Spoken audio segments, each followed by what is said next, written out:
Ilang residente ang inilika sa barangay James Batal sa Santiago, Isabela kagabi dahil sa biglaang pagtaas ng tubig sa ilog. May live report si Isay Reyes. Isay.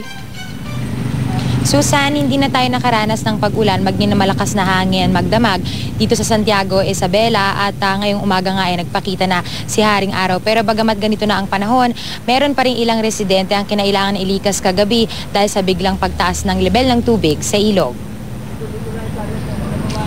Naabutan ng GMA News ang isang ambulansya na nagmamadali papunta ng barangay James Batal dito sa Santiago, Isabela. Bigla raw tumaas ang tubig doon at di makalabas ang ilang residente.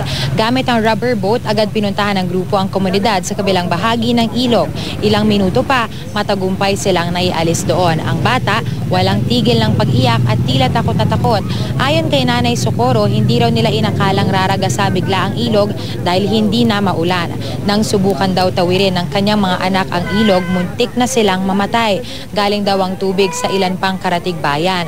Kahapon, ang iba namang in-evacuate nung kasagsagan ng bagyo ay nakabalik na sa kanilang mga bahay ayon sa PDRRMC. Ang Magat Dam naman, kagabi ay nagpakawala rin ng tubig, bunsod ng malakas na pasok ng tubig.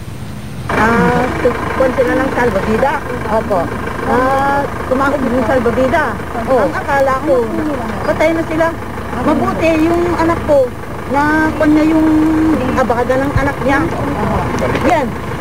Hawak-hawak niya yung pamangkin niya naman. Mabuti at hawak-hawak niya pero nasa ulit ng tubig na siya.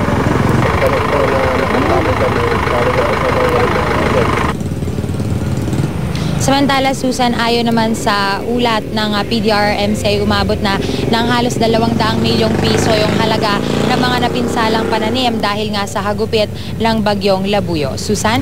Maraming salamat, Isay Reyes.